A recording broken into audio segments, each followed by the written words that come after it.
everybody. I'm Sean Reynolds from Sportsnet, about to be joined by Ken Wiebe of the Winnipeg Free Press. Together we are Kenny and Renny. This is the Kenny and Renny post-game show after, by my count, the third, yes, in 8 games, third game of the season in which the Winnipeg Jets, I believe, and from what my eye test told me, outplayed their opponent on this night and yet somehow managed to walk away with a loss. Now, at least they take a point out of this, which is better than what happened when they played the Calgary Flames earlier on in the year. And Vegas Golden Knights, I guess, is another team in which I thought the Jets outplayed them. Didn't seem to come away with the win. This night leaves you somewhat baffled on how that even happened. Now, we'll dig into it a little bit more. This is one of these things where the subtleties of the game, we can go over those. But the subtleties in this situation, I don't think add up to a great effect. This is one of the things that I've been seeing over and over again. Every game so far this season in which the Jets have won the goaltending battle, they've won. And this is another one of those nights where the Jets clearly did not win the goaltending battle. Jake Allen was the best goalie in this game tonight. He was maybe, just maybe, the best player on the ice tonight. Had a great game. There's conversations to be had about what the Winnipeg Jets could have done to make his job harder. That's something that we could talk about, and we should talk about when Ken Wiebe shows up here, because, I mean, here's the deal. When you get that goaltender that's stopping everything, you got to keep him from seeing everything. And I think that Jake Allen saw everything for the most part here tonight. But you walk away from this game. This was a dominant performance by the Winnipeg Jets.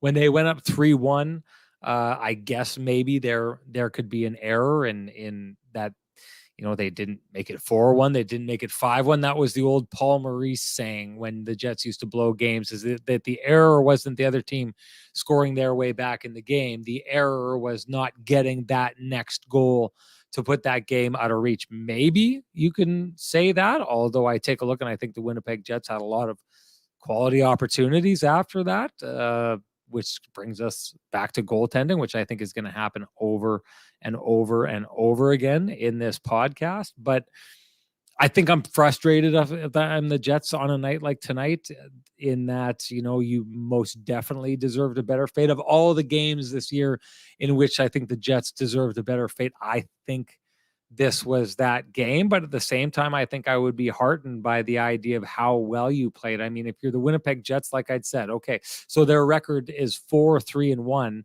and I count one game this year in which the Winnipeg Jets just were clearly the second best team on the ice. That game would have been the loss against the LA Kings.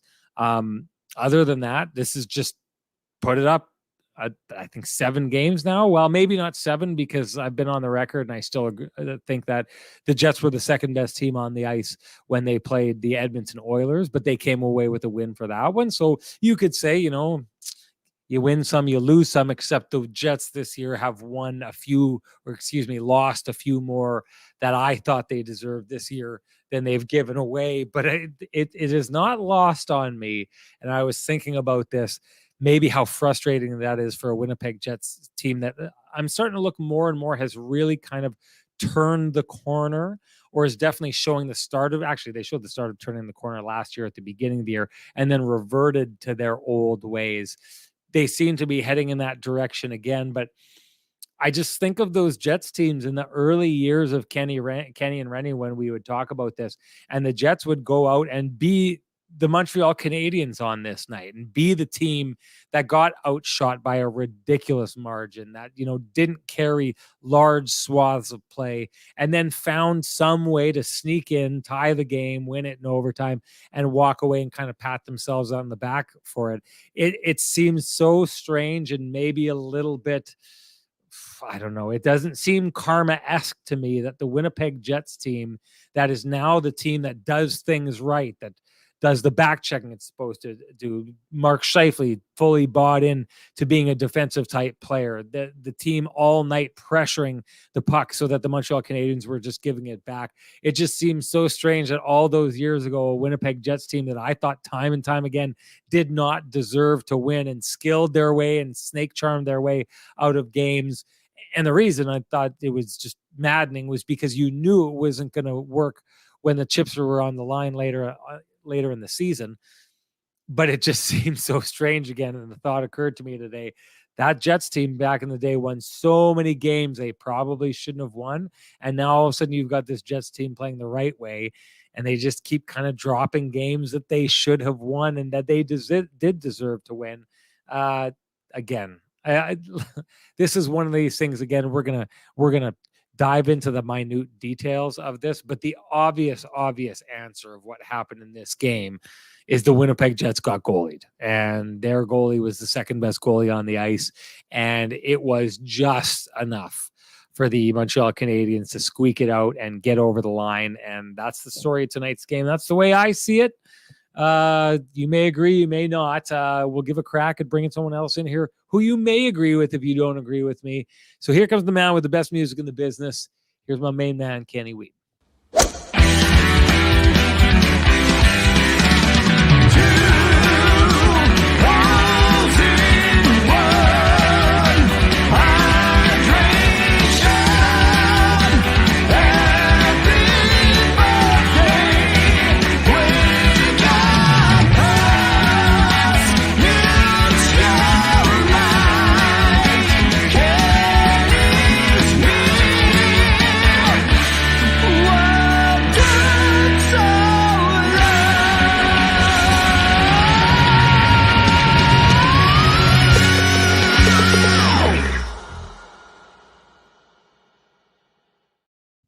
Kenny, some people out there are going to vote that we all raise our hands. If the Jets get goalied in this game, if we all put our hands up, we're going to shut down the podcast before we get 10 minutes into it. I joke, we're not going to do that. But this is one of those ones where I'd said it before you got in here. I think it's going to happen time and time again. There's little nuances of this game we're going to be able to dive over and get into. And I think we got to talk about the Jets' power play. We got to talk a little bit about what they could have done more to create more problems for Jake Allen. There's a lot of stuff that we can get to, but the long and the short of it, if I take a look at this, is that Jake Allen was spectacular tonight, and probably the biggest reason that the Jets only come away with 1 point in this game. Yeah, I mean, couldn't agree more. Often the whole goalied thing is an easy answer, and sometimes, is a little bit too much surface level. But, I mean, to be honest, the Jets were in complete control of the game. In this game, Sean, heavy on the shots on goal, heavy on the shot attempts, heavy on the zone play, heavy on limiting the dynamic play of the top line, which had been really good lately for the Montreal Canadiens. We watched Cole Caulfield put on an absolute clinic at the morning skate today, Sean, with how he was shooting the puck, and honestly, outside of his chance in the dying seconds where he fired the puck wide, I barely noticed Cole Caulfield. Do you not agree? I mean, I barely noticed Cole Caulfield. The one chance late in the game. Yes, when he should have buried it into the empty net. Other than that, I did not at all. Even his shootout goal, I thought kind of through. It almost looked to me like he lost the handle on the puck. I thought he was being way too cavalier. You mean his attempt? Came in on his attempt and way too cavalier and came in at way too steep of an angle.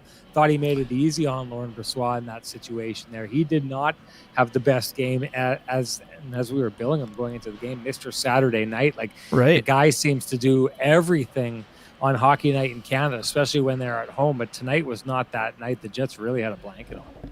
They really did. And Suzuki makes a great pass to Sean Monahan for the second goal, the power play marker that kind of opened the door. But, Nick Suzuki, one shot on goal, 36.4% in the draw in 22 minutes. Honestly, neither team's top line was particularly good. Now, having said that, Mark Scheifele still had the game on his stick on several occasions.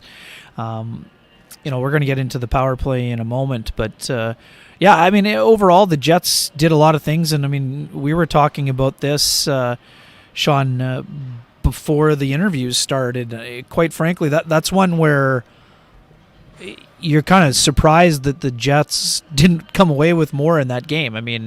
There was that stretch at the start of the second period.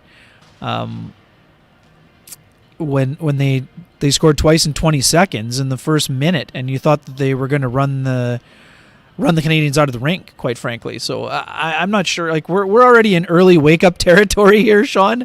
It's Saturday night in Montreal and it's 11:10 p.m. here, but Jake Allen made 42 saves. Like there's no other, like there are other reasons in the explanation, but the Jets had ample opportunity to put their opponent away. Now it's not only getting goalied, it's needing to bear down more, needing to cash in on your opportunities, needing to be better on the power play, needing to be better on the penalty kill, all of those things. So it's not just one thing. But I mean, ultimately what happened is the Jets played well enough to win. And if they have that kind of an effort against most teams, they will win more than they lose. So if folks want to say, if folks think that we're going to come on here and trash the Jets for their effort, I mean, that's wake up territory. Could they clean some things up? Absolutely right. Laurent Brossoit was not on top of his game. That was quite evident. Sub 900 again. I thought he was fighting the puck a lot. Now he's started 2 times in 8 games. That's not a lot.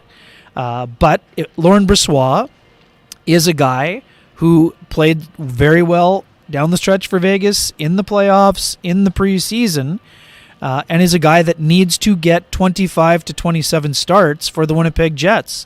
So he needs to be sharper. So I mean that's I think that is I think that is evident as well. That's not to say it's Laurent Brossoit's fault that the Jets lost either, because there were other elements of their game that let them down. So I do agree that I think he was fighting the puck. I mean, that it's hard when the other guy starts 6 of the first 7. It's hard to be in a rhythm. Connor Hellebuyck got in the rhythm. But Brossoit needs to be better. I mean, he knows that. You know it. I know it. The people in the chat room know it. So I don't think we need to spend a whole lot of time here. We're not here saying Laurent Brossoit can't do the job because he's had 2 starts. I mean, many people were trying to say that about Hellebuyck after 2 starts, and we know how that has turned out. If you want to vent your anger somewhere, go right ahead. But this isn't a pity party, and this also isn't the Jets were terrible party, because that just simply isn't the case. But I thought there was a great example of leadership again today, Sean. Happened just before you got there.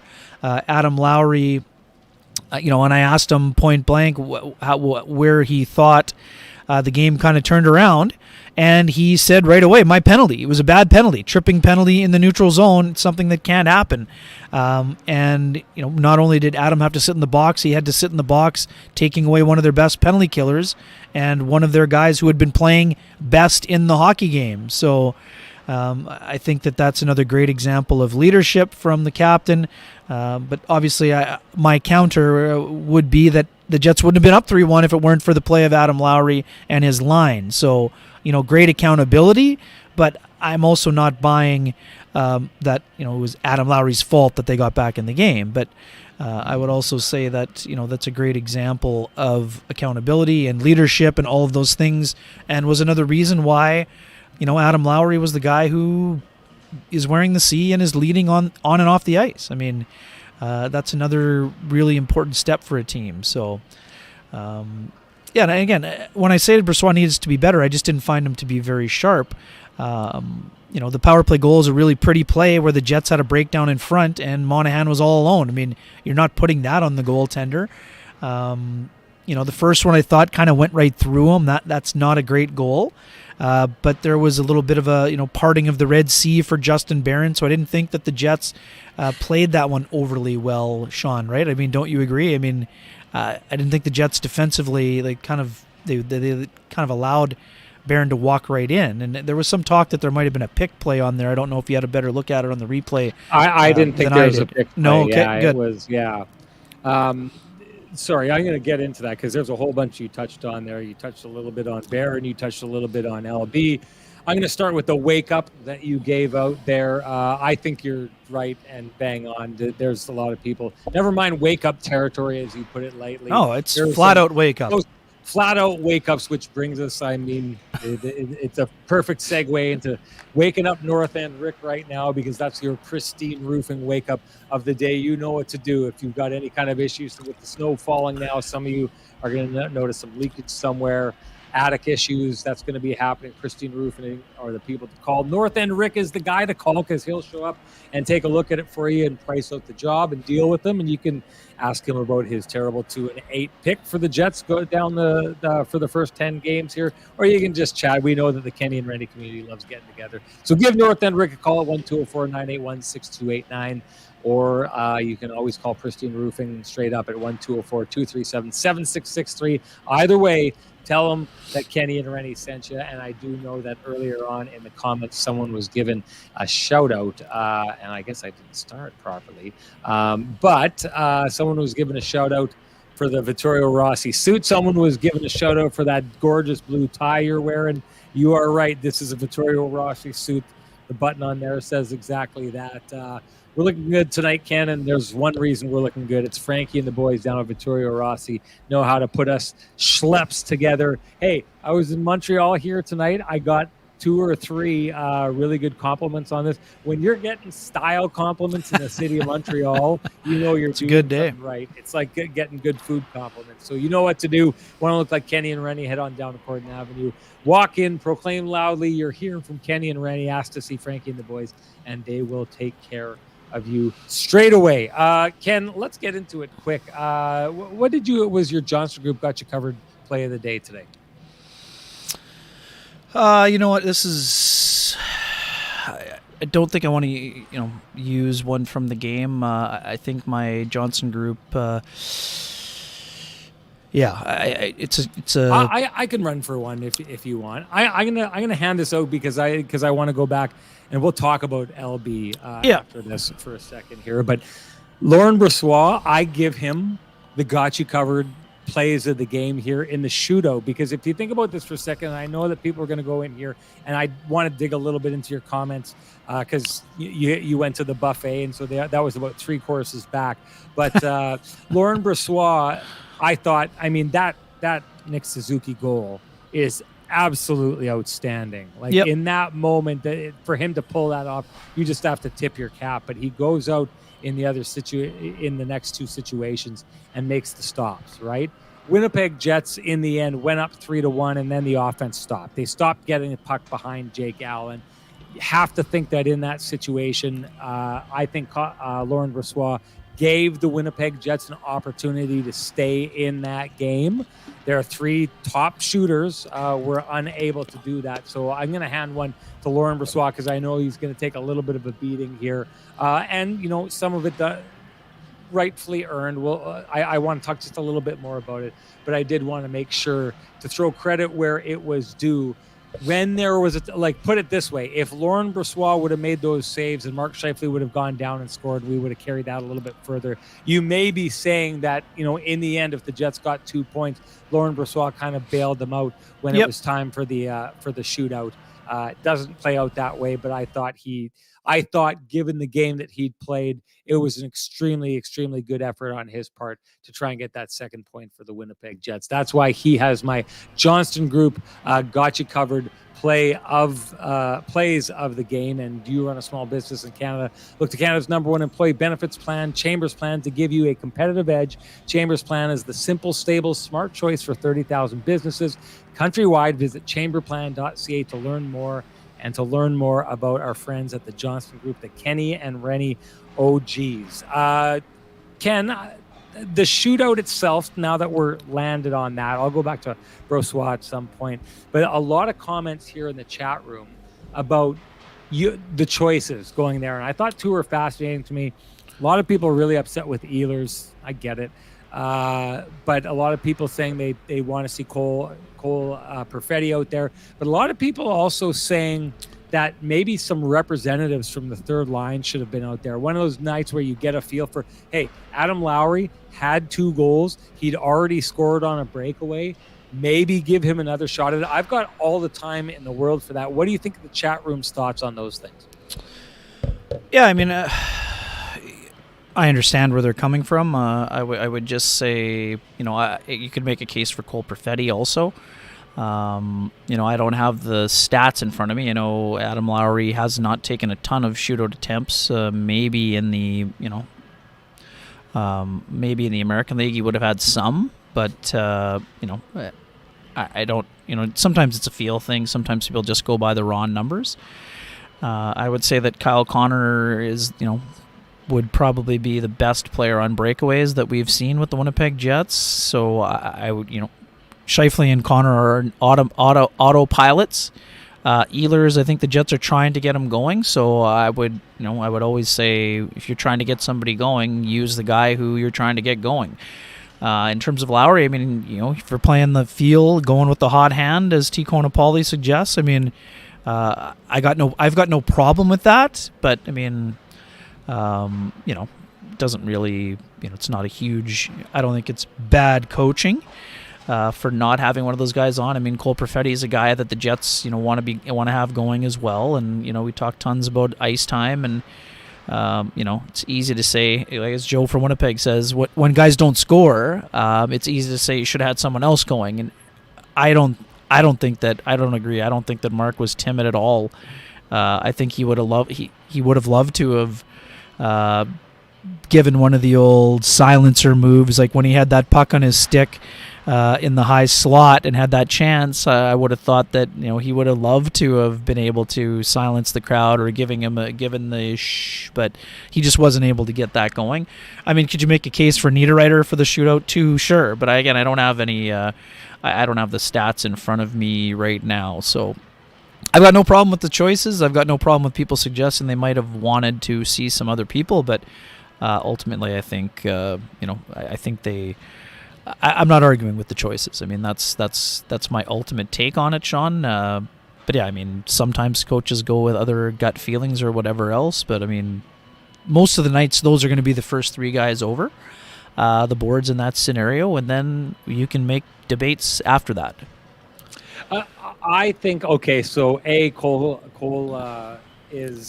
Cole Perfetti is a guy that we've seen him make some moves before in the shootout that are magic, right? Sure. So I do agree with the idea that it's time to start seeing him do it. But again, in a game like that, he didn't get the most usage, and I think you want to get a guy off the bench that is going a little bit more in that situation. But at the same time, I mean, it's easy to sit here and question this. I don't want to necessarily be that guy who's like, well, hey, coach, you should have done this, you should have done that. Those are three really good picks. And I know that people are talking about Ehlers being historically bad, but he's a guy, to your point, you're trying to get going and is historically one of your best shooters on your team. And so, yes, it hasn't necessarily worked out in the shutout, but I mean, any other team, if they're rolling out Mark Scheifele, Kyle Connor, and Nick Ehlers as their first three shooters, I think they're feeling pretty darn good about themselves, right?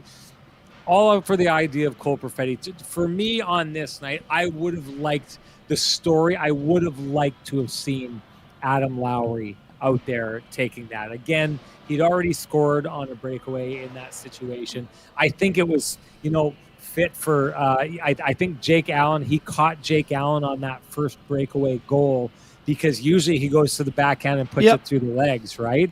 Well, I think what he caught was Allen cheating and waiting for him to go across and getting ready to close the wickets, and he put it in the right spot. Then I think once you get a goaltender in that situation being like, well, I can't cheat this time because he caught me last time, but then I have to really be careful about that move. I think at one point when you think you've got a player pegged, like I think Jake Allen thought that he had Adam Lowry pegged, and you guess wrong, all of a sudden now all the confidence kind of goes out the window, and all the things that you think that player is going to do, now all of a sudden you just got a big fat question mark. So I think the mind games would have been in the Jets' favor if they would have thrown Adam Lowry out there. And I'm being honest, just the one thing I'll say, it'll be a part of one of the stories that I tell on Monday night in the New York Rangers game when Wheeler comes to town, is just like, hey, you want to put the pulse on the finger of the Winnipeg Jets and say 10% of the way through the season after 8 games going into that game, how has it worked out putting Adam Lowry as the captain of the Winnipeg Jets? Well, his performance tonight says everything. His performance every night says everything. This line absolutely heads out at every point of the game and just knocks momentum right back into the Winnipeg Jets' favor. He's doing it on the scoreboard. He does it with his knuckles when he needs to. You saw it tonight.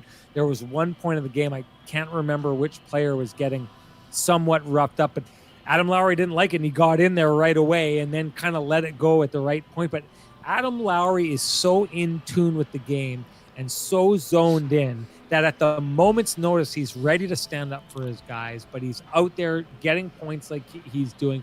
He's doing all the heavy lifting when it comes to kind of grinding his team out of the problem. He is really, I think, for the coach, he's a cheat code in sending him out and turning the momentum of the game in your favor. And I just really think on this night, most definitely, it may have been a bit of a lost opportunity for Adam Lowry to go out and do that one last turn of momentum in the Winnipeg Jets' favor. I like the idea of putting someone from the third line. I think they earned it on this night. I would have liked to have seen it. Yeah, fair enough. I mean, my only counter would be, I mean, tons of people saying Ehlers didn't deserve it or earn it or whatever else. And do I think it was his best game? No, but Nikolai Ehlers also has 7 shots on net in the last 2 games after not scoring in his first 6. So I would say that's also part of the reasoning. I mean, when a guy's starting to feel it a little better, you want to give him a chance. And he has that electric kind of speed that can give goalies difficulty in the shootout. So, I mean, I wouldn't make a big deal out of it. But yeah, I mean, I'd have no problem if he would have gone. I mean, I've got no problem with that either. I mean, yeah, I mean that's he might have been fourth over. I mean, Josh Morrissey's a guy we should talk about too, in terms of, you know, he's an offensive guy that I'd like to see him in the rotation at some point. I'm not saying he's necessarily in the top 3, but he would maybe get a couple of opportunities at some point as well. Well, and here we are. This is another one of those things where it's interesting. I had a little bit of a terse exchange with someone on Twitter a couple of days ago. You would have seen it because they included you and Mike McIntyre in the thing. And they'd gone in. They wanted to explore the idea of what it would have been like for the Jets if they would have picked up Alex DeBrincat instead of Logan Stanley. And I guess my counter to that was like, that's a never-ending argument, because basically every team has drafted a guy at some point that was like, hey, if you're the Edmonton Oilers, you got to benefit from the fact that someone didn't draft Leon Draisaitl and you picked him. What did he go, 3rd overall, Ken? I believe Draisaitl went 3rd overall, and Calgary had picked Sam Bennett ahead of him. Yep. And everyone looks and is like, oh my God, what would have happened if the Calgary Flames would have drafted Leon Draisaitl instead of Sam Bennett? Then a couple years later, you can flip-flop it and say with the Edmonton Oilers, well, what would have happened if the Edmonton Oilers would have drafted Matthew Tkachuk instead of Jesse Puljujärvi, and Jesse Puljujärvi would have gone to Calgary? So everyone wants to look at this and say, man, our scouting staff and our team, they're such idiots. Why are they making this mistake? To me, every single team misses at the draft almost every single year because someone better comes from behind, right? To be the better player. And so much of that is like not in the hands of the team on that very day. So I guess the point I was trying to get across to that person, the person said, look, I was just trying to have fun. I hope you're not against fun. And I was like, no, it's not that I'm against fun. We would have that debate every single day on this show and on every podcast forever if you did that. Well, I kind of feel like this goes along with that, and like second guessing refs and second guessing coaches on the shootout at the end of the game, I think kind of falls into the same place. Because to your point, you could put Josh Morrissey in there, or you could have put Adam Lowry out there, or you could have put Cole Perfetti. The list goes on and on. The Winnipeg Jets really are a team where it's almost impossible to get it wrong when you're going with your first 3. And the fact of the matter is Kyle Connor has been highly successful in shootouts over and over and over again, right? And so has Mark Scheifele. So it's not a bad pick to put those 2 players in there. So I think just to throw all the focus right now on Nick Ehlers and say, oh, Nick Ehlers shouldn't have been there because his history tells us he shouldn't have been there and all that kind of stuff. What recency told us tonight is that Jake Allen stole the game and had everybody's number in that shootout. So I don't look at this and I don't think it's a mistake either way. But I did like the idea of the suggestions that were made, and I thought I do like the idea of going forward exploring Cole Perfetti, and I do really like the idea that maybe Adam Lowry had affected that game so much tonight that he deserved one more chance to do so. Sure, and Greg Polonchuk's a guy who he is a regular watcher and listener and likes to engage. He worked with Stacy back at the Keg or at the Bay back in the day, Sean. So just that I think he was coming for more from a good place as well in that one, even though it got heated quickly. So I to be honest, I never felt that heated. Although he did accuse me pretty quickly of being a Chevy apologist, and I was like, well, that's a first. It hadn't indeed never happened on the podcast before. Anyway, before we move on, I want you to give Sweet Lou a shout out. Yeah, for all the folks who are in need of something real estate related, whether you're buying a home, maybe thinking of selling your home, curious about what the house in the corner is going for, you can contact our main man, Lou Furlan, at Royal LePage Dynamic Realty, 204-791-9971, or at the office, 204-989-5000. His email is lou@loufurlan.ca. That's LOU@LOUFURLAN.ca. Lou Furlan, excellent realtor, excellent human being, and excellent supporter of the community, including this podcast. And for that, we are grateful. I'm seeing in the comments here, we were a little busy doing what we were doing, but it sounds like Drew Mandel on IC did like a lone hour-long podcast tonight. Good on him. I know what that's. I mean, Ken, I spent a lot of time carrying this podcast for the entire hour, but I mean, doing it all alone. Bravo to Drew. Good job. High fives to him next time. That's a double header for Drew, by the way, too. Double header with the morning effort at the illegal curve also. So well done. Drew, kick your feet up and watch some football tomorrow. There you go. Enjoy yourself. Great job, Drew. We're big fans of yours. Hey, let's not waste any more time and let's get into your keg save of the game. Oh, save of the game. I think it's Jake Allen on Scheifele. Late in the game, there's a puck that comes out onto his stick. Actually, you know what? I'm gonna turn the tables here. That I think that was an important one, but I think it's the Nemesnikov save off the mask of Jake Allen that is going to be my keg save of the game this evening. That was one of those shoot with purpose shots, I believe, Sean. Was one of those where the Jets were getting frustrated, and I think Nemesnikov just said, you know what, I'm going to try to pick him off in the mask area. So going to go with that one.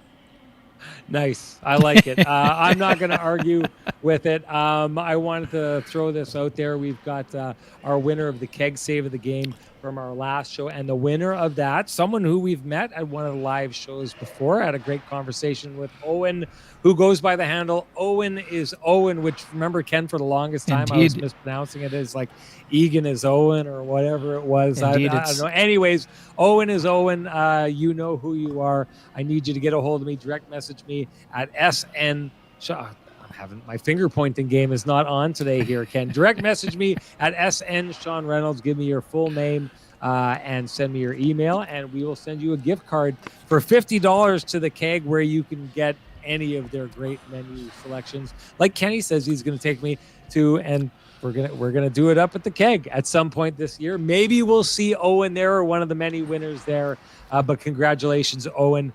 You did it. And for the rest of you, if you're interested in getting your own $50 gift certificate to the Keg, you know what to do. Hashtag the Keg, save of the game. Share with us your save of the game. Doesn't have to be, the Jets goalie. It could be the other team's goalie. It could be any player on the ice, as long as they're stopping the puck from going in the net, or whatever kind of creative variation you have of a save on that night. Hashtag the Keg, share that with us, and you are automatically entered to win your own $50 gift certificate. $50 gift certificate to the Keg. And moving on, Ken. And you can use that at all three Winnipeg locations. All three Winnipeg locations, each one better than the last, I've found whenever I go there. I don't know how that's possible. I just keep going in a circle from one Keg to the next. It gets better every time. I don't know how they do it. Anyway, moving on, your lamplighter of the game.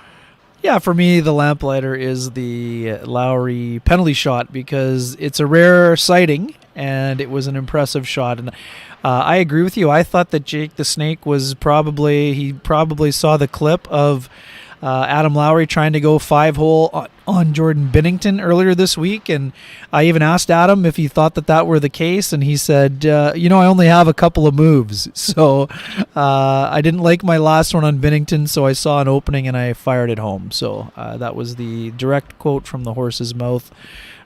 He just caught him cheating, and he ripped it through that 5-hole.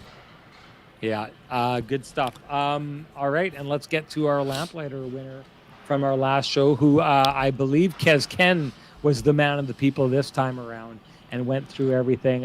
Adrian May, did Adrian leave their comment in the show, in the chat room? It was in the show, yeah, in the chat room, go. buddy. Yeah, you bet. So it's always good to see chat roomers win, chat room persons win. And perfect use of the hashtag by both winners this week, we should say. Perfect use of the hash. Oh my goodness. Indeed.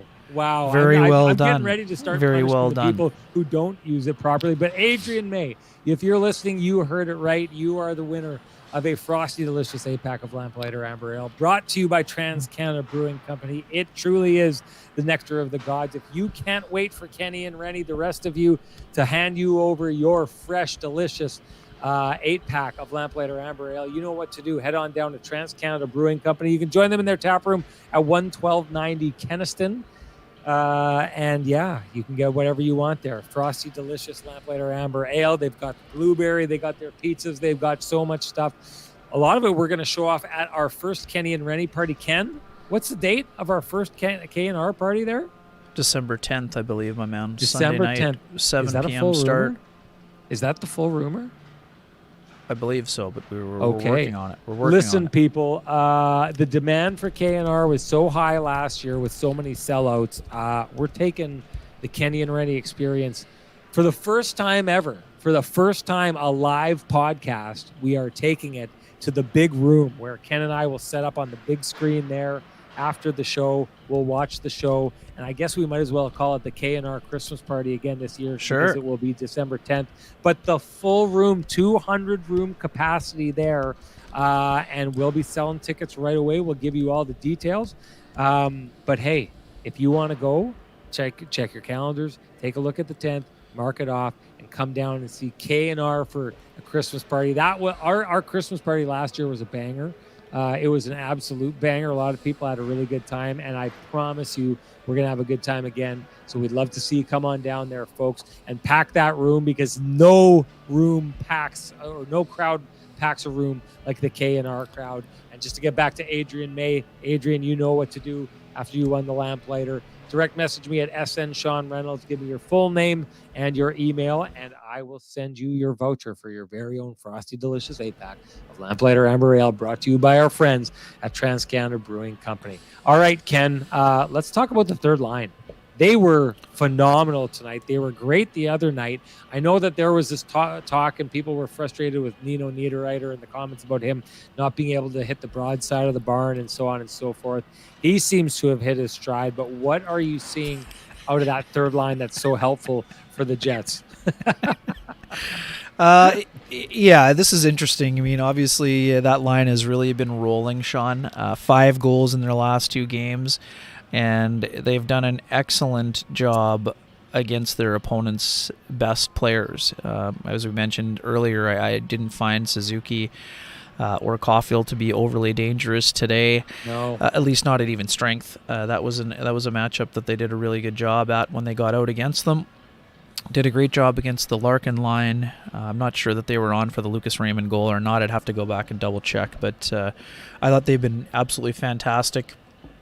Had a good talk with Nino Niederreiter this morning about, what it's like for a guy who scores 20 in his sleep, a guy who's done it 7 times in his career, basically in 11 full seasons. And one of those seasons was a lockout season where he had 14 and 56. So basically you're looking at the guy is automatic to get 20, and all of a sudden you're into game 7 and you're looking for your first goal. Especially in the first game where he had 2 glorious chances, including one with 3/4 of the net open, and he hit the pad of Markstrom.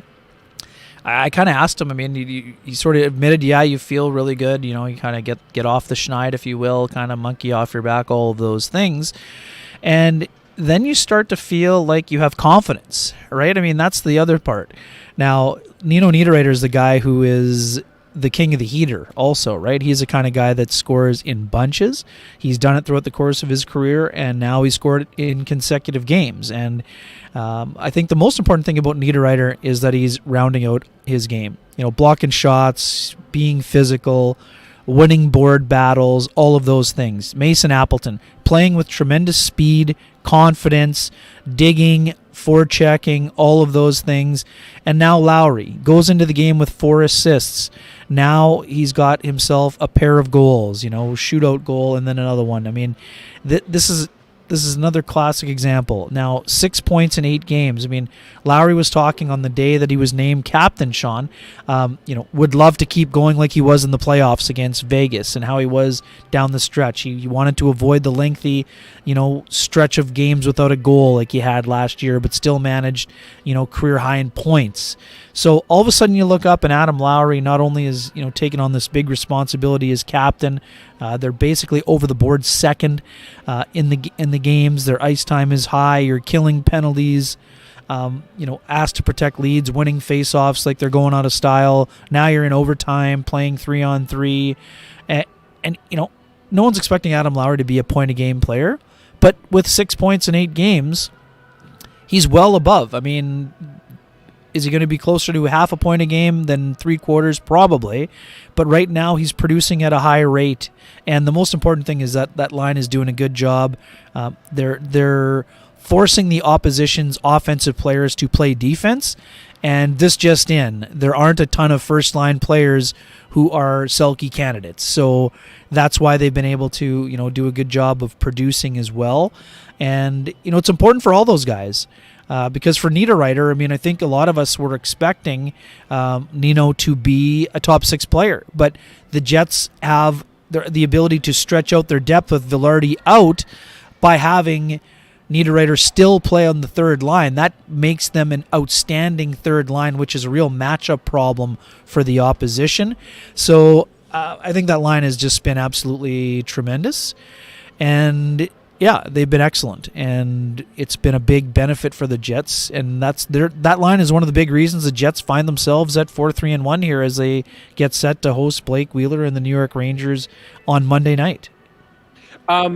I think when I'm talking about that line, one of the things that I think everyone knew that I thought that the perfect third line would be Iafallo down with that line. And who knows, it may get there. I don't think so. But I had been on this show earlier on. I talked about Mason Appleton and the idea that Mason Appleton, I thought, would be better suited for the fourth line, because I think the third line needs to score more this season in order for the Jets to be successful. And I thought that with Lowry and his history and how he's basically produced offense at the NHL level, that you need to surround him with more offensive players than he's been playing with, because no doubt you want him as your third line center, the way that he's able to shut other lines down the way that he's been doing. I want to give credit where it's due. Kelly Moore from CJOB and I sat down and had a conversation. I'd said this to him. He'd said he needs to see one more year of Mason Appleton, like the way that he was, like the trajectory that he was heading down before he got claimed by Seattle, and thought that maybe that was a little bit disrupted, and then the injuries last year. So he wanted to see like a little more runway to kind of gauge where Mason Appleton was. And it's sounding wise, or it's looking extremely wise right now based on what the Winnipeg Jets are doing. Mason Appleton, I believe, 4th in team scoring right now, or did he jump up because the rest of those players did not? So he may have just jumped into a tie for here. Let me just look quickly. He may have jumped into a tie for the lead in Jets scoring. If not, he's firmly in second place. Niederreiter jumped up with 6 points. Yeah, Mason Appleton is one of the 4 players tied with 7 points for the lead in scoring by the Winnipeg Jets. He's looked phenomenal. He's looked dangerous, and he hasn't given up anything defensively in the process. I'm not ready to plant the flag and say he's arrived. I'll say this. Everyone knows about my Rasmus Kupari take, and I think people were scolding me about Rasmus Kupari and my take on him and how I hadn't seen the things the rest of everybody else was seeing. And when I saw him, I said, okay, I'm starting to see it more. I'm starting to see him disrupt more. I'm starting to see the speed and all those kind of things. Well, one of the things I said about Rasmus Kupari is I think that he's, needs to shoot the puck more. He's got this pass first mentality, which I think is a lack of confidence thing where he's passing it out of danger rather than taking the shots. The one thing I'll say about this for people who thought I was way off about Rasmus Kupari has 1 point in 8 games, right? He's right on pace so far to look like the same offensive player that he's looked like the whole time. So these arguments about saying that this is the most prolific fourth line we've ever seen before, that's not really translating to scoring.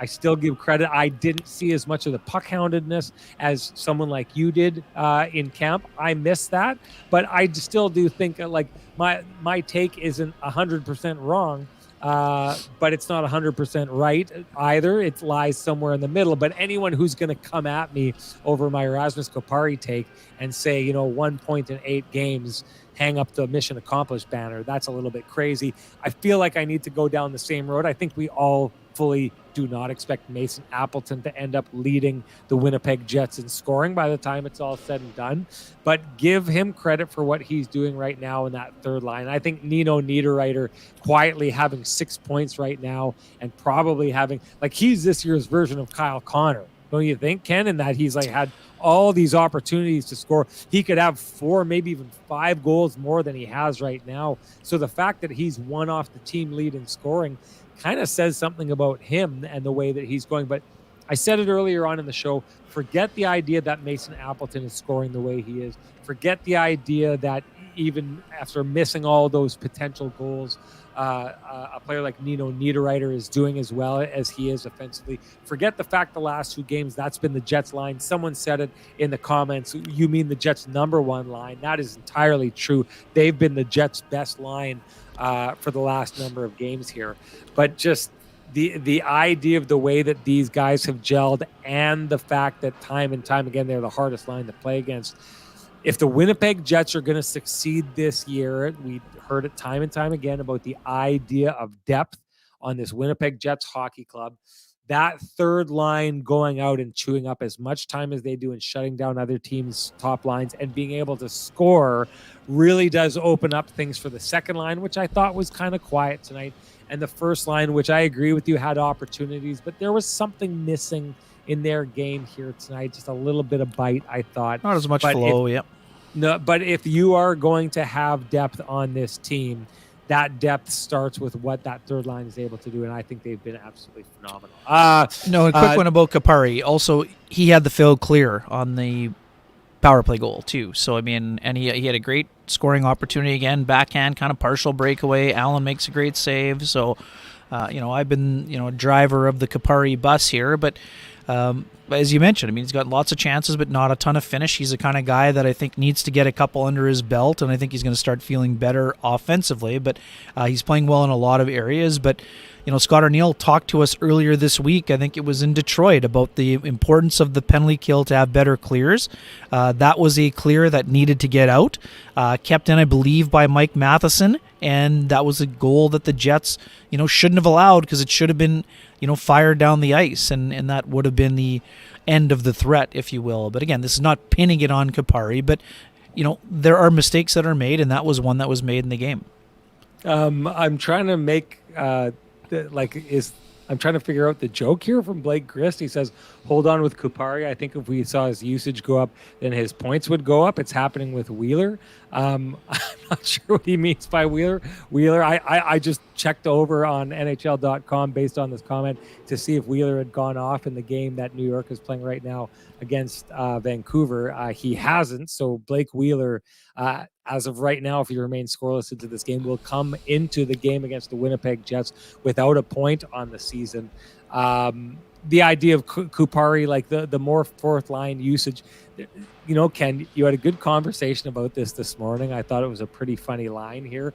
The idea of the whole like goals per 60, and Ken's response was, what I like more than goals per 60? I like goals, right? And we're going to start, this is kicking a hornet's nest when it comes to the analytics community. The one thing about that stat that kind of really doesn't sit right with me is that's like saying, well, if the Oilers would just play Connor McDavid twice as much as they do, he'd get 300 points next year, right?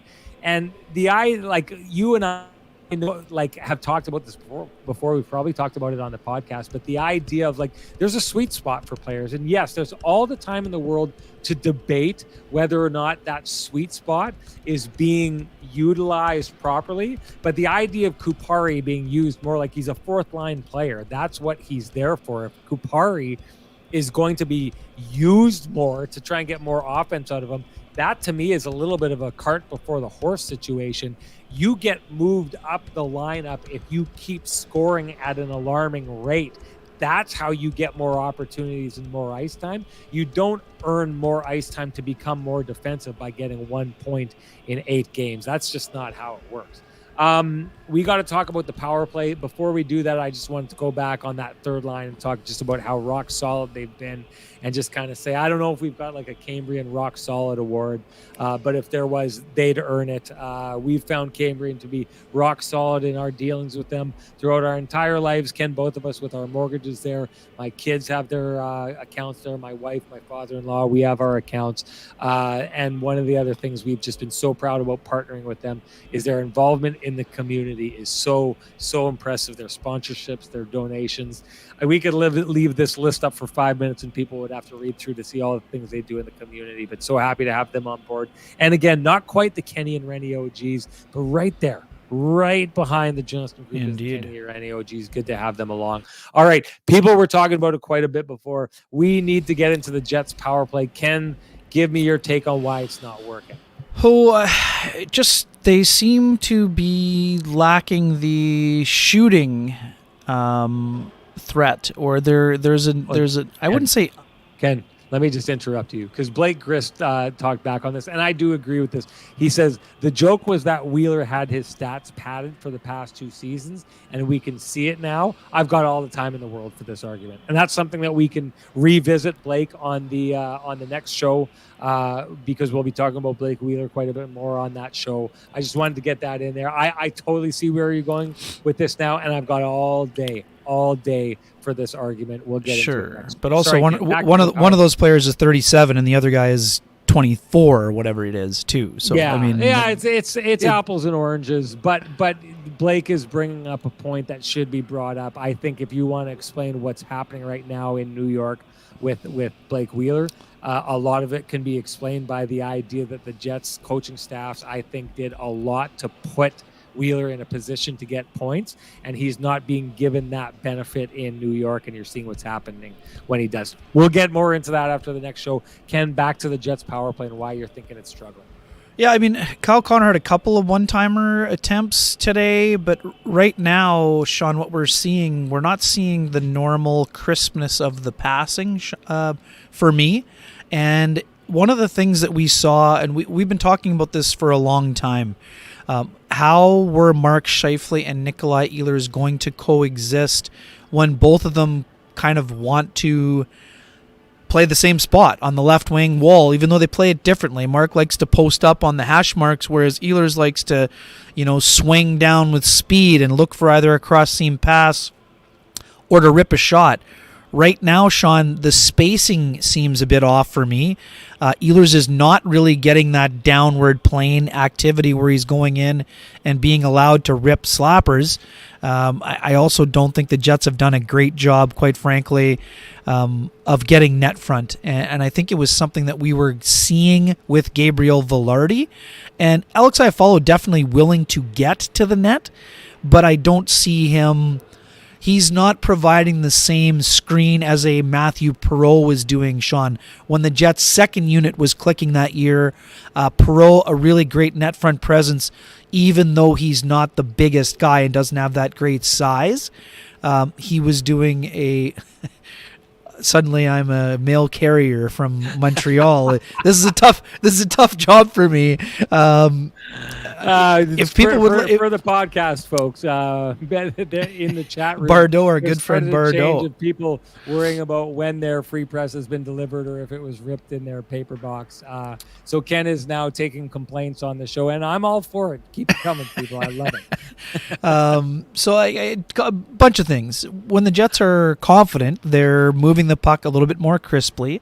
I think that, Kyle Connor, in order to open up the one-timer, you need more threats. Right now, Ehlers doesn't seem to be a shooting threat, even though he's a big shooter.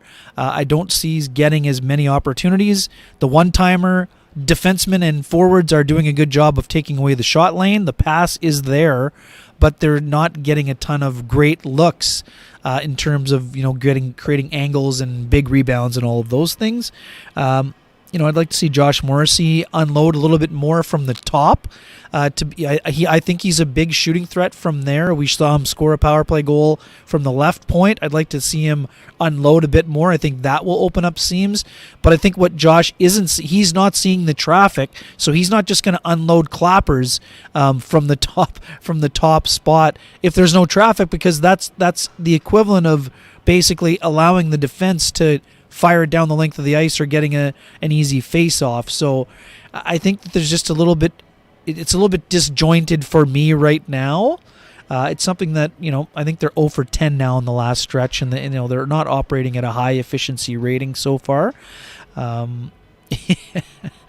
Yeah, it's impressive. I mean, there were some good looks, CJ, yeah, but I didn't see a ton of great looks. I didn't see a ton of it's been a while since the Jets had one of those shifts where they were set up for, a minute and a half plus and had like 4 or 5 grade A's with the man advantage. And once you get one of those, or once you get an early goal, then they generally feel happier about things are going, and the pucks get snapped around a little quicker. I mean, that's the way that it always goes. So I wouldn't say it's a huge concern, but I would say that it's something that let them down today. I mean, they could have had their ability to, they could have blown this game open, and they were unable to do so.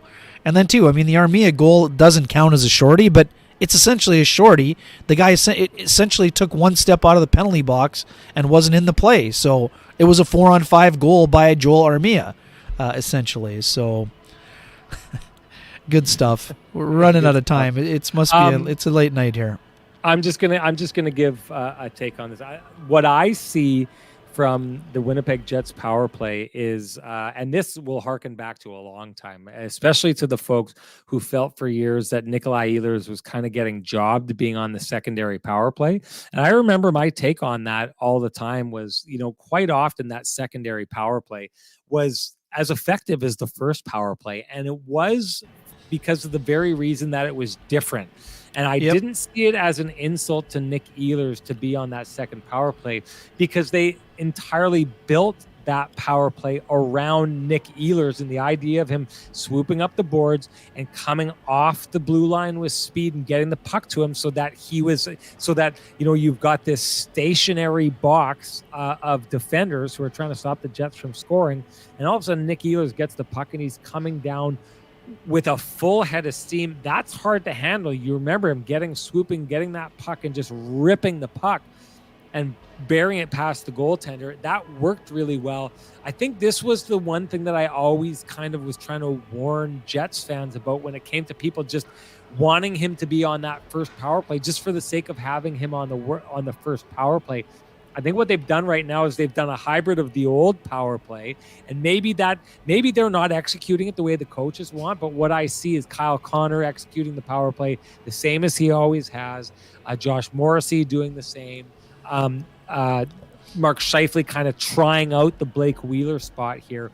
But it feels like it's two clashing ideologies, and the thing about trying to reload Ehlers isn't working. Right. And then what's happening is it's just every once in a while they get to the puck with him with speed, but it's not working the way that it did on those other power plays, because those other power plays were designed to get him the puck and create opportunities by getting guys to the front of the net.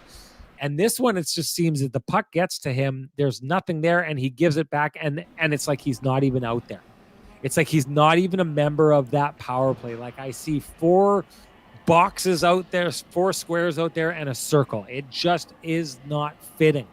And I'll be honest, I liked it more when there was a power play that was designed to fully and completely capitalize on Nick Ehlers' speed. That's not happening here. It's taking away another passing option from the likes of Mark Scheifele from behind the net.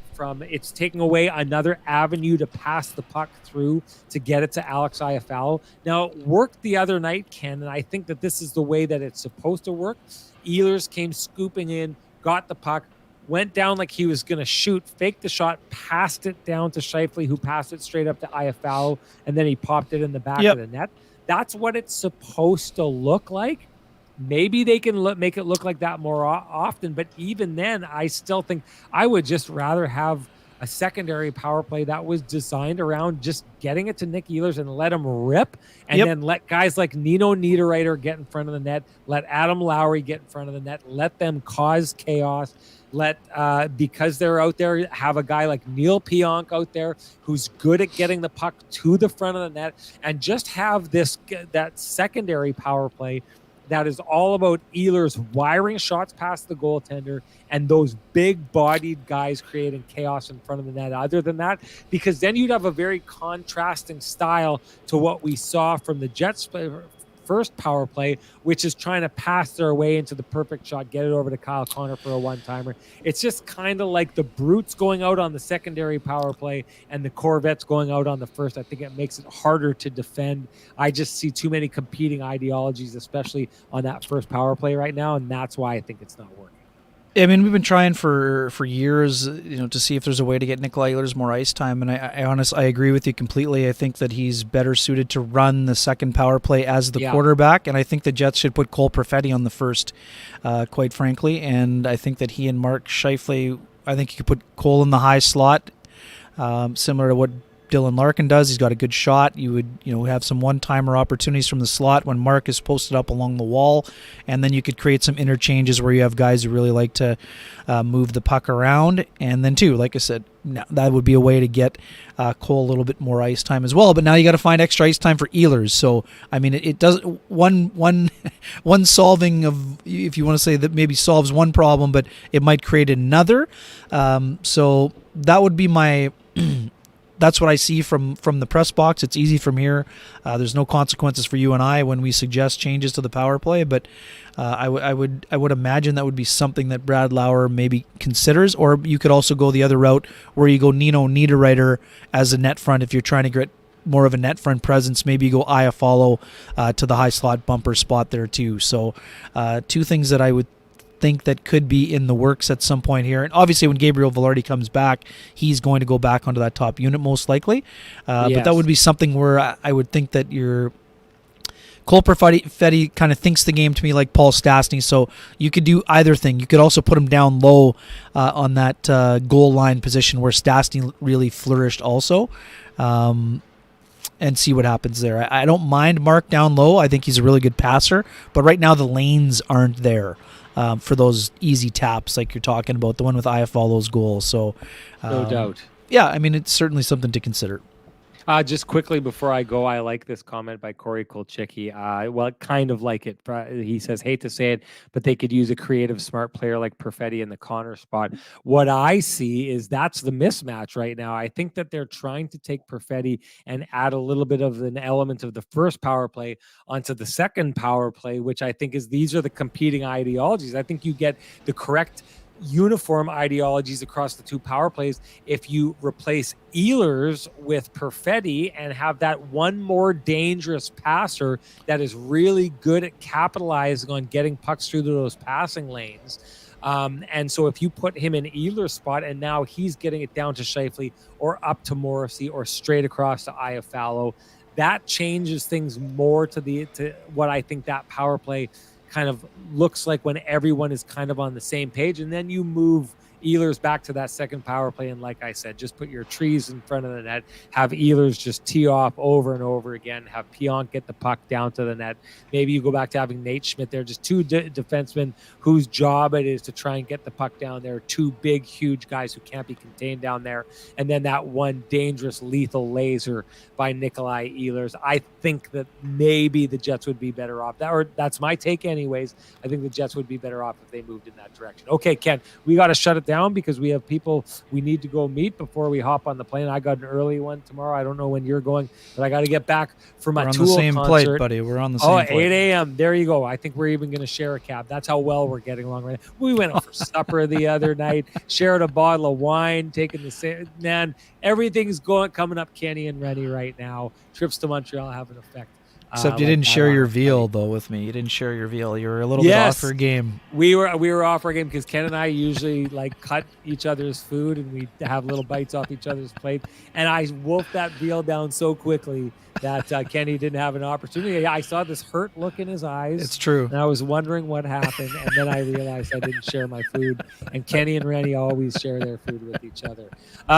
Hey, everybody, it was great for you to tune in. Really appreciate you doing that. Wanted to say, want to give a shout out to our sponsors. If you appreciate conversations happening in these spaces, please appreciate our sponsors who fight to keep this conversation going in this space. For us, that's Vittorio Rossi, Pristine Roofing, Cambrian Credit Union, Sweet Lou Ferlin, the Johnston Group, the Keg, and Trans Canada Brewing Company. Thank you so much to them. Thank you to all of you who were on fire tonight with the chat, as you always are. We really appreciate it. It fuels us on a night like this where we've had travel issues and all those things. We can't wait to get back, and we will chat with you after the Monday game, the return of former Winnipeg Jets captain and franchise leading scorer Blake Wheeler. Will he have a point by the time he gets back? We're going to find that out in the next couple hours. But other than that, we'll chat about it all after that game. Can't wait to see you then. Have a great rest of your weekend, everybody. See those of you who are going to Tool tomorrow. Bye-bye.